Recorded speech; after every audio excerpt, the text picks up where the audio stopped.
What's an evil company that flies under the radar? Elsevier. They buy up loads of publicly funded research papers and then publish them exclusively on their systems. They have acquired many rivals and smaller companies and attempt to sue anyone who creates a similar repository. Because they control such a large proportion of research data, nearly every university, government-funded laboratory, and similar institution must pay for their system. Without it, they would not have access to the vast amounts of past research needed to conduct current research. So you essentially have taxpayer-funded research being bought by a private company and sold back to taxpayer-funded research organizations. DuPont put forever chemicals into local waterways for decades and fought every piece of legislation against them every single time. Editing to add context. DuPont knew that its Teflon caused many types of cancers and was naturally leaking into the water supply where it was produced. It was washing off in people's homes and being cooked into their food. Many people developed terrible, debilitating cancers, and many died. DuPont denied claims for years until eventually they lost. Dark Waters, starring Mark Ruffalo, is a decent dramatization of the story. Didn't the Susan G. Komen Foundation try to stop people from using pink ribbons or attempt to copyright the pink ribbon, then obnoxiously DMCA or issue cease and desist notices to those who wore it? Autism Speaks is also a troubling organization. Only about 1% of their budget goes toward actual support for autistic people and their families. The rest is spent on fundraising, paying their own salaries, and awareness, portraying autistic people as strange and frightening. Kohler. They make their hourly employees work 60-plus hours a week. And if something comes up and you can't make it to your forced overtime days, you get terminated. Why would a company provide a yearly shift schedule for 40 hours a week when you can't plan your time off because they will force you to work on your days off? Do not believe them when they say Kohler strives for a fulfilling work-life balance for their associates. It's simply not true. Big-name hospitals or chain hospitals, even if they're nonprofit, often put on a show for patients and newly hired employees, but skimp on wages, safe working conditions, and treat their employees poorly. They may say, "So what if we're understaffed and our employees can't afford their rent?" The CEO gets a $2 billion bonus, and the basement needs a new coat of paint for the third time this year. Also, don't unionize if you want to be safe, and make sure you take care of your mental health. Somehow, all of our employees are suicidal. My nonprofit hospital employer. Dismiss Charities operates halfway houses across the country and is a Catholic charity. They have an exclusive partnership with the Federal Probation Office to manage facilities for federal inmates being released.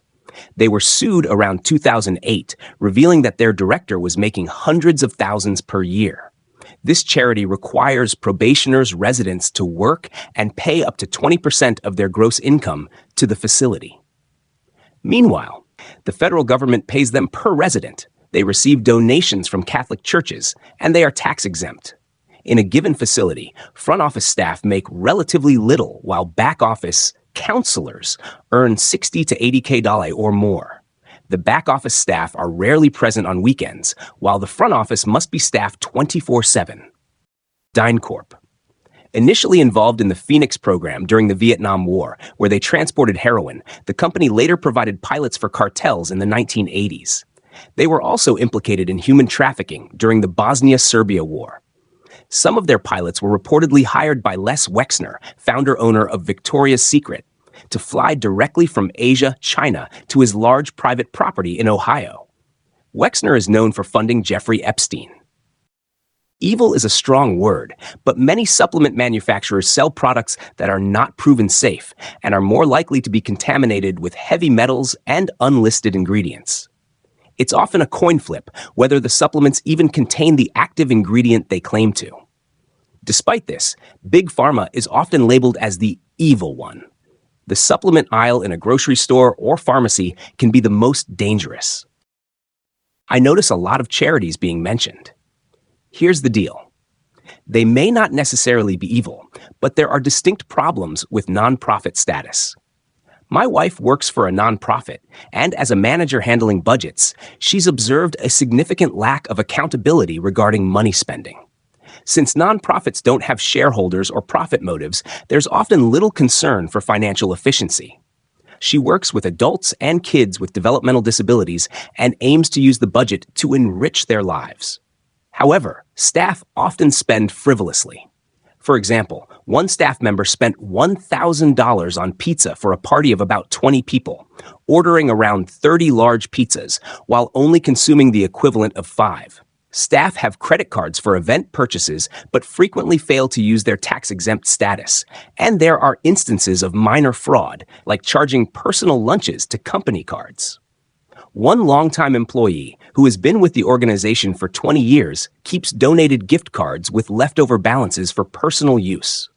Despite her efforts to save the organization money and address these issues, leadership is indifferent as long as they stay within budget and make payroll.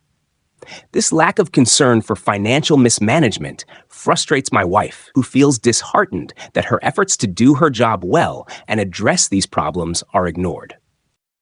DuPont and any company producing plastics seem almost satanic in my opinion. I believe Teflon and microplastics can be found in every human being. Public awareness of this issue grew widely during the 70s. Companies historically dumped hazardous chemicals directly into rivers without consequence. The fact that companies would knowingly poison the population, despite knowing the risks, just for a bigger quarterly bonus is incredibly immoral and outright foolish. Outsourcing companies in the UK are generally unknown to the public, but are notoriously poor. They secure government contracts with significantly low-cost bids and then deliver subpar services.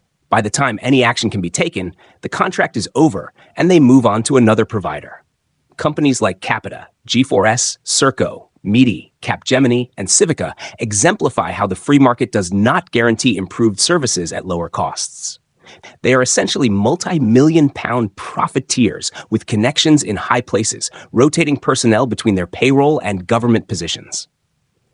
Source: I have worked for several of these companies, and they are all the same.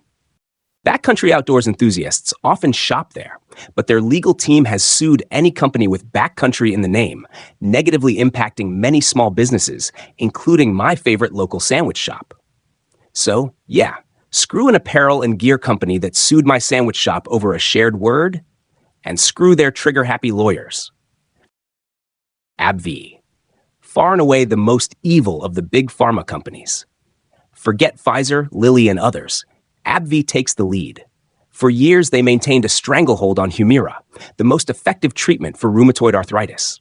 They fought aggressively against generics, outlitigating any company that tried to produce it after the patent expired.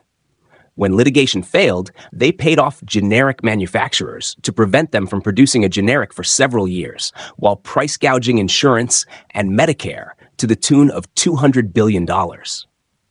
They also went to great lengths to minimize their corporate tax burden by exploiting loopholes, allowing them to make 75% of their sales in the United States, but claim only 1% of their income as coming from the U.S. The Arians Company. I worked there for several years and learned everything in my department, including heavy equipment, and was being trained for management. However, when it came time to apply for higher positions, I was the only one who showed up for interviews 3 times. This was a common issue. We got only 2 10-minute paid breaks, and during my shift, the supervisor insisted on bell-to-bell work. We only got 15-minute breaks when the temperature was above 90 degrees Fahrenheit, and there were many days when the thermometer read 89 degrees Fahrenheit with over 75% humidity.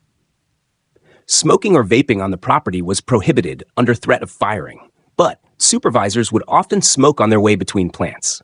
Many employees, including myself, experienced life-altering injuries due to outdated safety equipment and an overwhelmed maintenance crew. I herniated a disc, one coworker lost her hand, and another lost a finger because the equipment was outdated and should have been retired years before. I quit about 6 years ago.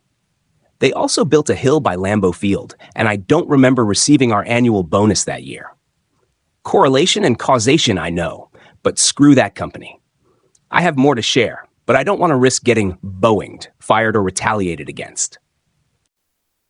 Union Carbide and the Pinkertons are also worth mentioning.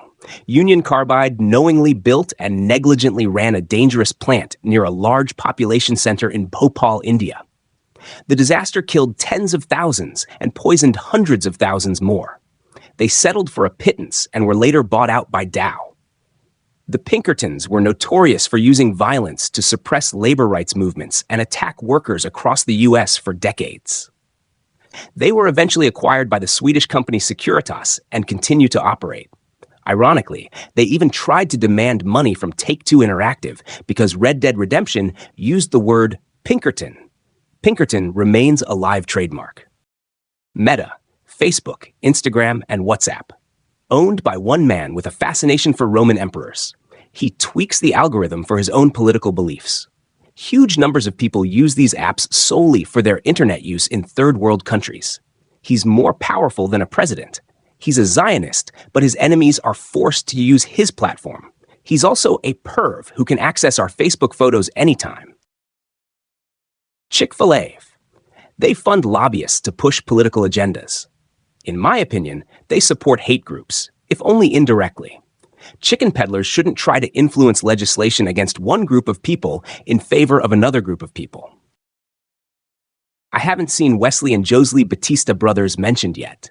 What they have done to the meat industry worldwide and how they run their company is appalling. Now they are trying to, or have, taken over fish farming here and are getting into mining. Speaking of mining evil, Adani. Salvos is another. Thanks for watching. Please don't forget to like and subscribe to see more.